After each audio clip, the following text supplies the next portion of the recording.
So, welcome back to Only Planet of Choice. मैं bore हो गई हूँ बैठे बैठे मुझसे आराम नहीं होता। मैंने सोचा आज कोशिश करती हूँ, देखती हूँ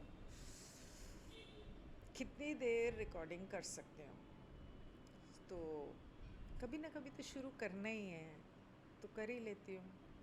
ओनली प्लैनेट का अगला चैप्टर, अगर इस वीडियो की आप लोगों को आवाज़ ना आ रही हो तो बता देना। अगला चैप्टर जो है वो है श्रृंखला, हमारे धरती की इतिहास की श्रृंखला का अगला अगली कड़ी श्रृंखला में महत्वपूर्ण कड़ियाँ जो थी Howard branching, Hebrew roots and the crescent, मतलब के हूवर्ड की शाखाएं, हिब्रू के मूल और क्रेसेंट। इन मामलों के संबंध में हूवर्ड और इस्माइल और मध्य पूर्व के बीच संबंधों की खोज करते हुए ये अध्याय ग्रह की हमारी समझ और ब्रह्मांड के में हमारे योगदान के लिए अत्यंत महत्वपूर्ण है। पढ़ते समय, सुनते समय टॉम के अवलोकन को याद रखना अच्छा होगा कि हूवर्ड की आलोचना करने से पहले ये सोच लें, याद रख लें कि आपके पास भी हूवर्ड जीन हो सकते हैं। तो आयरीन कहती है, कृपया हमें स्वर्ग के पुत्रों के पृथ्वी की बेटियों से विवाह करने के बारे में बताएं। मतलब कि दूसरे ग्रहों से जो आए थे बेटे, उन लोगों ने धरती की बेटियों के साथ जो विवाह किया, विवाह करके या एकत्र होकर बच्चे पैदा किए, उसके बारे में बताएं। बेसिकली वो ये जानना चाह रही है कि एलियंस और ह्यूमंस के बच्चे जो हैं वो कैसे हुए। तो टॉम कहता है, आप जानते हैं कि पृथ्वी ग्रह पर उपयोग की जाने वाली वर्ड बुक यानी कि बाइबल में सत्य का सार है और मानव जाति को बंधन में रखने के लिए बहुत अधिक मानवीय भ्रष्टाचार है।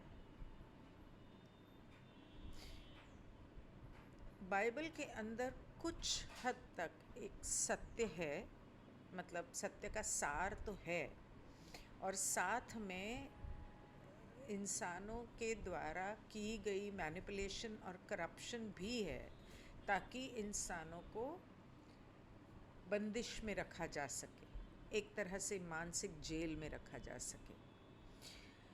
क्या आप जानते हैं कि हूवर्ड और अन्य सभ्यताएं इस पृथ्वी ग्रह पर उपनिवेशीकरण के लिए आई थीं और पृथ्वी ग्रह की तैयारी के लिए आई थीं। साथ ही इस पृथ्वी ग्रह पर ऐसे प्राणी थे जो पृथ्वी के सार से अस्तित्व में थे, पृथ्वी के सार की वजह से अस्तित्व में थे और उभरे थे। Those beings that existed and emerged from the essence of the earth. जैसे कहते हैं ना कि सीता माँ धरती की पुत्री है तो धरती से जन्मी, इस तरह से कहने की कोशिश कर रहा है। ये मैंने सिर्फ एक एग्जाम्पल दिया। फिर हूवर्ड और अन्य सभ्यताएं जिन्हें वे पृथ्वी पर देवता या देवताओं के पुत्र कहते हैं, मैं जब वो पढ़ने लगी other tongues and other flashes, तो इतनी बेचैनी हो रही थी कि ये वाली किताब ख़त्म करूँगी तब वो जाके वो शुरू करूँगी, और वो इतनी इंटरेस्टिंग है, वो इसी का एक अलग पहलू है।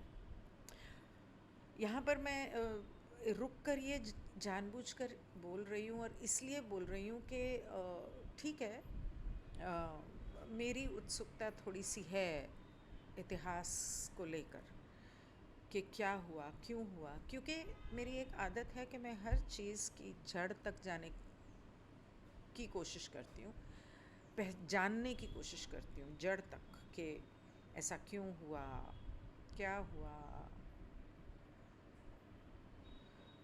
और ऐसा लगता है वहाँ कहीं आग लगी है, धुआं बहुत उठ रहा है। तो लॉ ऑफ वन पढ़ने के बाद मुझे ऐसा लग रहा था मुझे इसकी जड़ तक जाना है, और जब ये किताब हाथ में आई और पा ने इसके बारे में इतने बार बोला, काउंसिल ऑफ नाइन, और ये ही काउंसिल ऑफ नाइन लग रही है मुझे तो। हालांकि काउंसिल ऑफ नाइन जो मैंने उठाई थी उसका एक सेशन जो किया था, एक या दो सेशन, एक सेशन किया था, उसके अंदर वो किताब कैसे बनी, शुरू हुई, उसके बारे में था। और मेरे ख्याल से उसको बदल कर, उसका नाम बदल कर ये किताब बनाई गई, और वो था briefings from the deep space. और ये काउंसिल ऑफ नाइन, उसके अंदर ब्रीफिंग्स फ्रॉम डीप स्पेस था उसका नाम,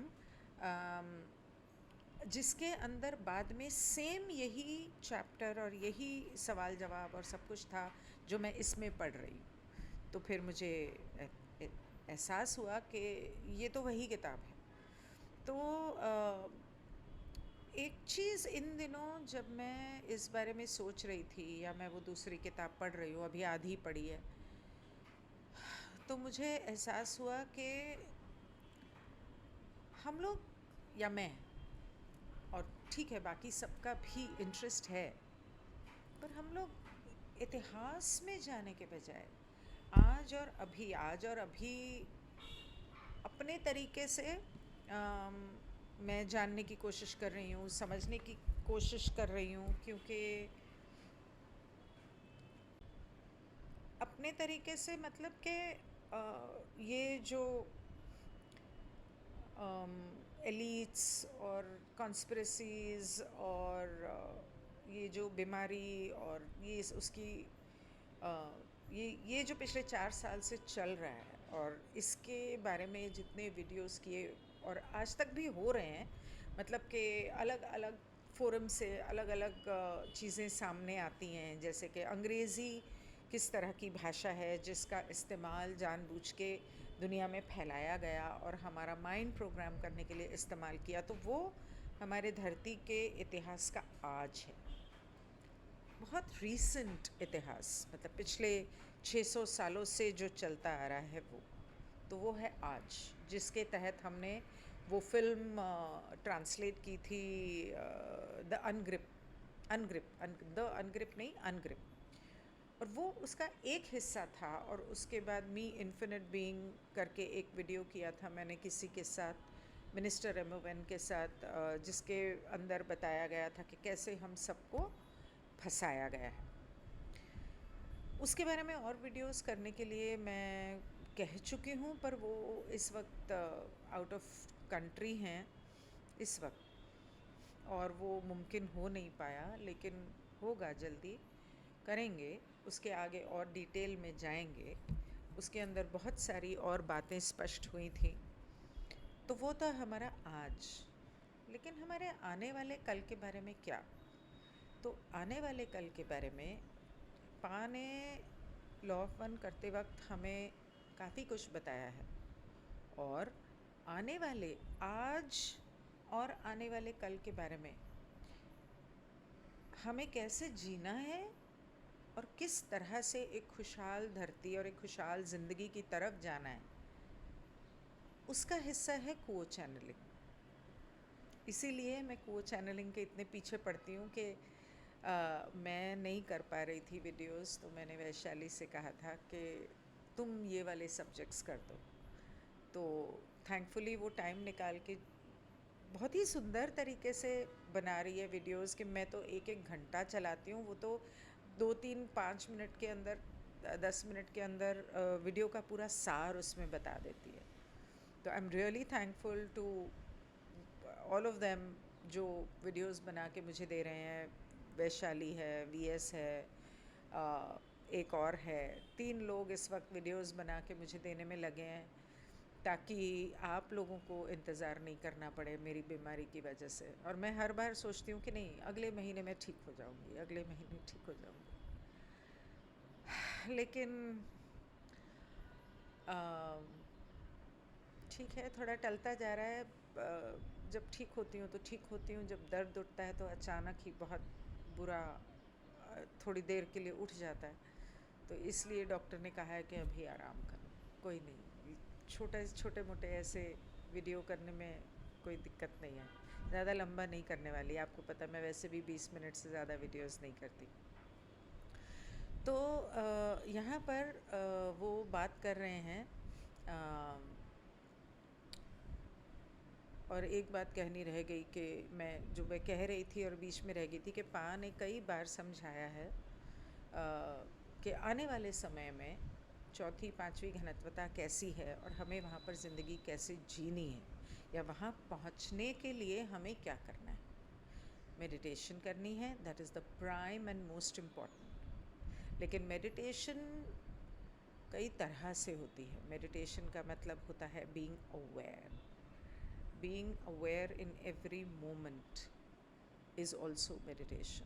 ध्यान लगाना तो है ही, वो तो अनसेड है। खैर, लेट्स मूव अहेड। तो वो कहते हैं साथ ही इस पृथ्वी ग्रह पर ऐसे प्राणी थे जो पृथ्वी के सार से अस्तित्व में आए थे और उभरे थे। फिर हूविड और अन्य सभ्यताएं, जिन्हें वे पृथ्वी पर देवता या देवताओं के पुत्र कहते हैं, मानवता की बेटियों के साथ विलीन हो गए, एक हो गए। यही कारण है कि सभी मानव जाति स्वर्ग को अपनी शुरुआत के स्रोत के रूप में देखती है। अब पता चला स्वर्ग और नर्क क्यों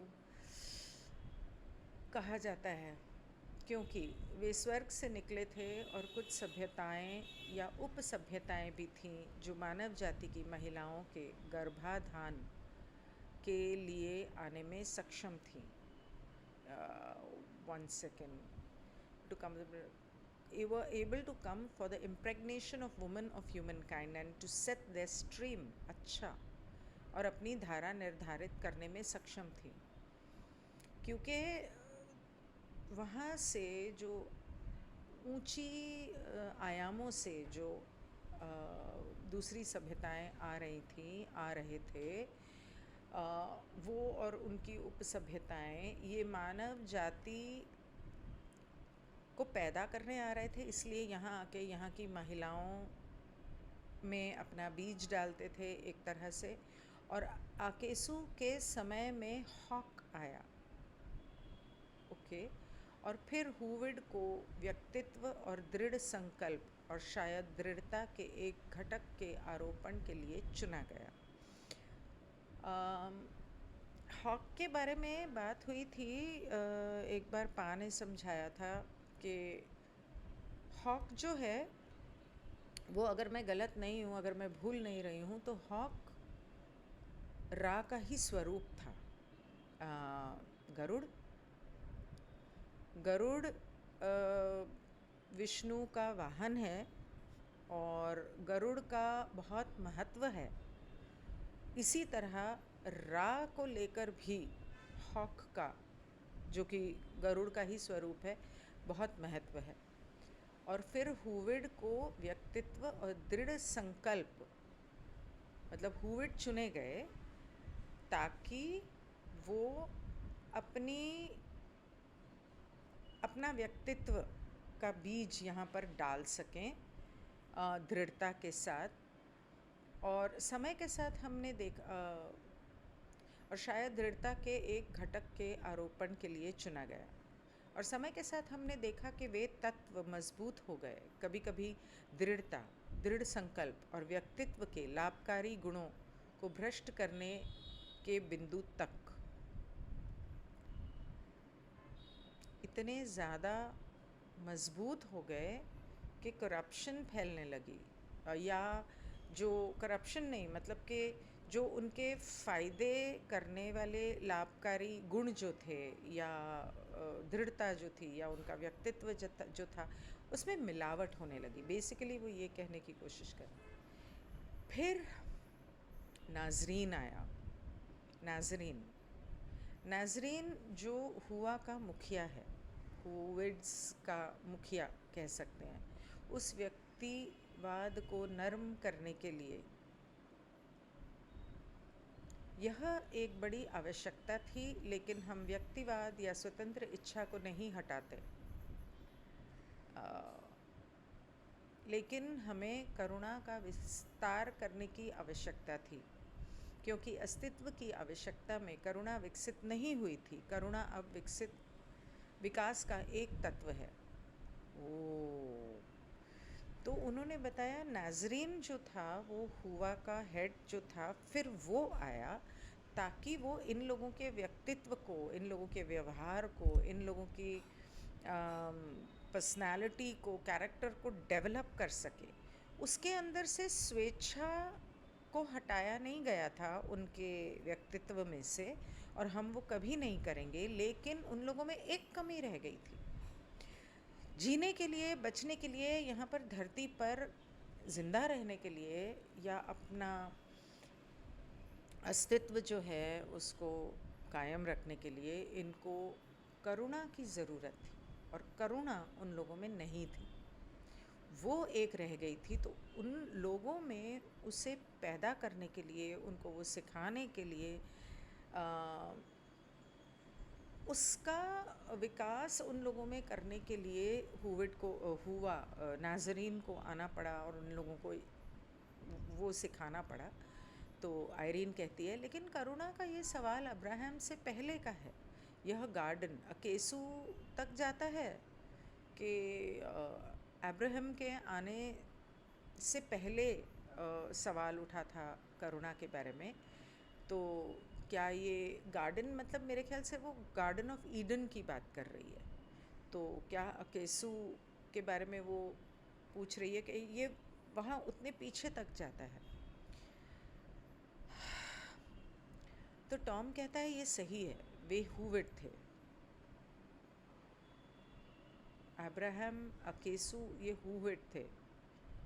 वे कौन थे, कहाँ से आए थे, और विपक्ष के प्रलोभन को जानते हुए भी यह आज्ञाकारिता का मामला था, बात मानने का।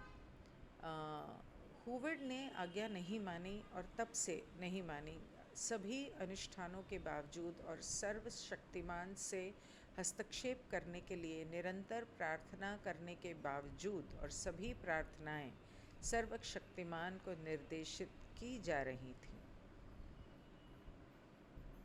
तो बेसिकली वो यहाँ पे ये कहने की कोशिश कर रहा है कि हुविड, यहाँ पर जो बात थी जब वो आया था नाजरीन और उन लोगों को करुणा के बारे में समझाने की कोशिश कर रहा था, या हुविड्स यहाँ पर आए थे, असल में बात ये थी कि बार बार रचेता को हस्तक्षेप करना पड़ता था, उन लोगों को, नाजरीन को हस्तक्षेप करना पड़ता था, और ये लोग हुविड्स जो थे वो बात नहीं मान रहे थे।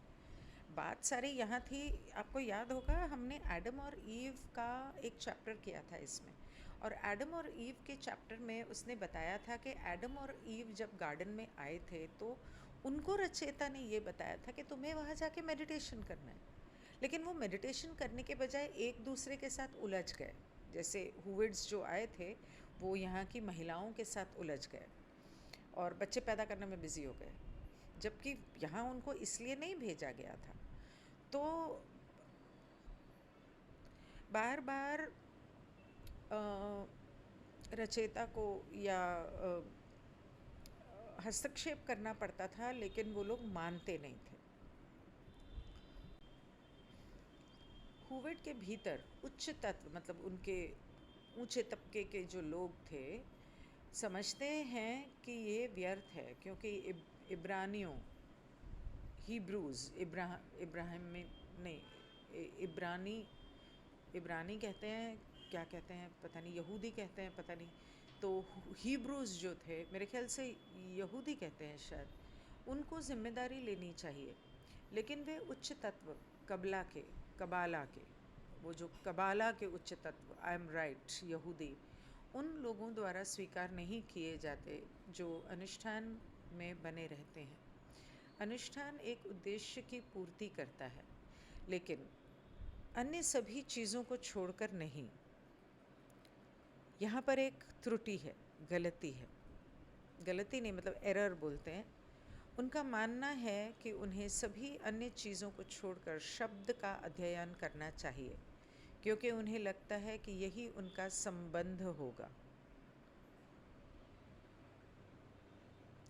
और कुछ लोगों में दूसरों के लिए समझ या करुणा नहीं हो सकती है। वे खुद को एक शिखर पर स्थापित करते हैं और वे ये नहीं समझते हैं कि ऐसा करके वे खुद को वध के लक्ष्य के रूप में वहाँ रख रहे हैं। क्या आप समझते हैं? मतलब वो खुद को ऊंचा रखना चाहते हैं।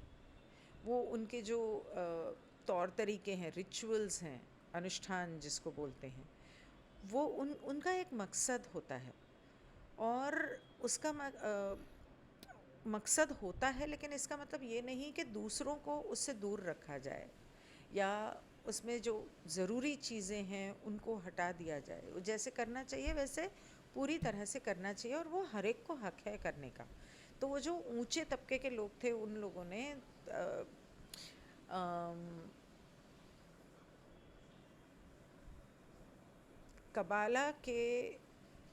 कबाला जो एक तरह से धर्म नहीं बोलूँगी मैं, लेकिन कबाला के जो तौर तरीके हैं वो कुछ तौर तरीके इन लोगों ने अपनाने से मना कर दिया और उन्होंने कहा कि हमें सिर्फ उस शब्द को पढ़ना है। अब आप शब्द को जीसस बोल सकते हैं, अल्लाह बोल सकते हैं, ओम बोल सकते हैं। शब्द को पढ़ना या मतलब मंत्र जाप करना, उस यहाँ पे उनका उससे क्या मतलब है ये मुझे नहीं पता, लेकिन उन्हें ऐसा लगा कि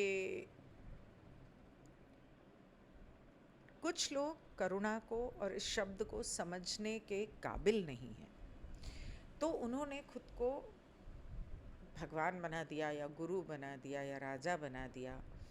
और ऐसा करने से वो एक चीज़ भूल गए कि ऐसा करने से वो खुद को एक ऐसी जगह पर रख रहे हैं जहाँ पर हो सकता है कि उन्हें कोई मार दे या मार गिराए या मारने की जगह में खुद को वो रख रहे हैं।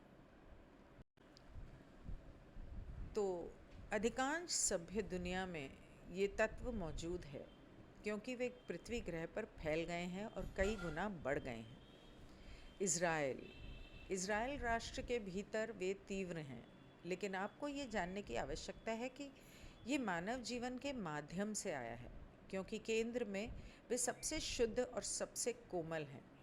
क्या अब हम आपको भ्रमित कर रहे हैं? तो आयरीन कहती है, नहीं, बिल्कुल नहीं। मेरा एक सवाल रह गया कि दुनिया भर में यहूदी लोगों पर इतना ध्यान क्यों दिया जाता है और सतह के नीचे क्या चल रहा है। तो टॉम कहता है, ये याद रखना कि ये किताब आज से 70 साल पहले लिखी हुई है, 70-75 साल पहले। तो टॉम कहता है, वे इस ग्रह के उद्धार करता है जिन्होंने अपना चयन पूरा करना चाहिए।